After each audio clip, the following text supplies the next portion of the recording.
Hello everyone. In this video we will study about the evolution of prokaryotes. Prokaryotes का structure कैसे होता है, उनका इवोल्यूशन कैसे हुआ, इस वीडियो में हम इस बारे में पढ़ेंगे. Absence of well defined nucleus. जो प्रोकैरियोट्स होते हैं उसमें जो न्यूक्लियस होता है वो वेल डिफाइंड नहीं होता, मतलब उसकी एब्सेंस होती है. Prokaryotes include cells of two domains. Two types के सेल्स इसमें आते हैं, एक तो आर्की एंड दूसरा बैक्टीरिया. ठीक है, जो आर्की होते हैं उसमें कौन से सेल्स होते हैं? Live cells. Extreme environment that usually today but must have prevalent. जो सेल्स एक्सट्रीम एनवायरनमेंट में रह सकते हैं, मतलब एक्सट्रीम कोल्ड में रह सकते हैं, एक्सट्रीम टेम्परेचर में रह सकते हैं, एक्सट्रीम पीएच पे रह सकते हैं, ऐसे ऐसे जो सेल्स होते हैं उन सेल्स को इस डोमेन में हमें पढ़ा जाता है. ठीक है, नेक्स्ट हम पढ़ेंगे the bacteria includes common forms of present day prokaryotes. Bacteria कैसा डोमेन है जिसमें कॉमन फॉर्म है प्रोकैरियोट्स की. ठीक है, a large group of organisms that live in wide range of environment. बड़े बड़े ऑर्गेनिजम्स जो हर एक वाइड रेंज ऑफ टेम्परेचर, मतलब हर टाइप के टेम्परेचर में, हर टाइप के एनवायरनमेंट में, जैसे सॉइल में, वाटर में, मतलब हर चीज़ में वो रह सकते हैं.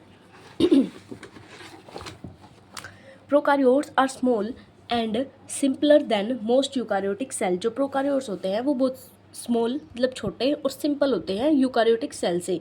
There genome are less complex and they do not contain nuclei और cytoplasmic organelle.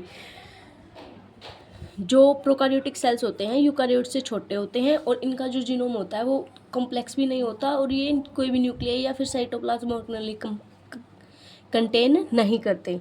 Most prokaryotic cells are spherical rod shaped and spiral with diameter. जो प्रोकैरियोट्स होते हैं वो स्फेरिकल और रोड शेप्ड होते हैं और स्पाइरल उनका डायमीटर होता है 1 to 10 UM. There DNA content range from about. जो डीएनए का कंटेंट होता है वो कैसा होता है?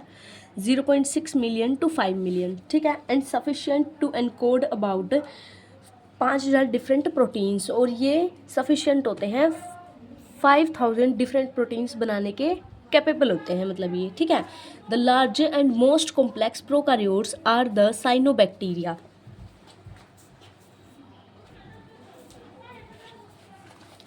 जो सबसे बड़ा और सबसे ज़्यादा कॉम्प्लेक्स प्रोकैरियोट होता है वो कौन सा होता है? Cyanobacteria. Bacteria in which photosynthesis involves structure of typically bacterial cell is illustrated. Escherichia coli, E. coli, a common inhibition of human intestinal tract. Largest और सबसे ज़्यादा कॉम्प्लेक्स जो प्रोकैरियोटिक स्ट्रक्चर होता है वो किसका होता है? साइनोबैक्टीरिया का होता है. इसमें फोटोसिंथेसिस इन्वॉल्व होती है और इसमें डिफरेंट टाइप के बैक्टीरिया की शेप्स और इसके बारे में हम पढ़ते हैं. सबसे ज़्यादा कौन सा बैक्टीरिया पढ़ा जाता है साइनोबैक्टीरिया में? E coli. ठीक है, next the cell is rod shaped. जो प्रोकैरियोटिक सेल होता है वो रोड शेप्ड का होता है. 1 UM इसका डायमीटर होता है और 2 UM ये लंबा होता है. मोस्ट अदर प्रोकैरियोट्स, और भी सारे प्रोकैरियोट्स की तरह. E coli is surrounded by a right cell. जो ई कोलाई होती है वो राइट सेल से सराउंडेड की जाती है by a right cell and composed of polysaccharides and peptides. और इसमें पॉलीसैकेराइड्स और पेप्टाइड्स कंटेन ये करता है. The band the cell wall in the plasma membrane which is bilayer of phospholipid and associated proteins.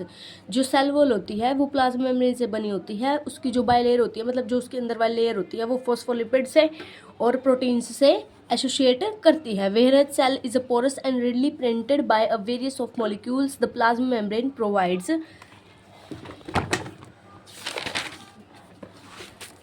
provides the function between the inside of the cell. जो plasma membrane होती है वो उस cell का function और उसका जो structure होता है उसमें उसके, मतलब डिफरेंट सेल का डिफरेंट फंक्शन होता है. ये उनकी फंक्शंस की सेपरेशन करवाने में सेल के अंदर और सेल के एक्सटर्नल एनवायरनमेंट में हेल्प होता है. The DNA of E coli is single circular to the nucleus. जो डीएनए होता है ई कोलाई का ये सिंगल सर्कुलर होता है न्यूक्लियस से, यूकैरियोटिक की तरह. Is not surrounded membrane by the cytoplasm. Eukaryotes की तरह ये साइटोप्लाज्म से सराउंडेड नहीं होता. The cytoplasm contains approximately 30,000 ribosomes. जो साइटोप्लाज्म होता है उसमें 30,000 राइबोसोम्स होते हैं. और साइटोप्लाज्म क्या होती है? The site of protein synthesis. ये साइट होती है प्रोटीन सिंथेसिस की. Which account for the granular appearance. ठीक है, यहाँ पे प्रोटीन की सिंथेसिस होती है. अब हम कॉमन डिफरेंस टेबल पढ़ेंगे प्रोकारियोट्स और यूकारियोट्स का करैक्टर्स का। जो न्यूक्लियस होता है प्रोकारियोट्स में एब्सेंट होता है, यूकारियोट्स में प्रेजेंट होता है। जो डायमीटर होता है किसी भी सेल का, प्रोकारियोट्स में 1 UM एंड यूकारियोट्स में 10 UM। साइटोप्लाज्मिक जो ऑर्गेनेली होती है प्रोकारियोट्स में एब्सेंट होती हैं, यूकारियोट्स में भी एब्सेंट होती हैं।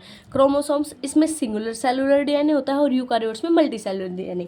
Thank you very much you all.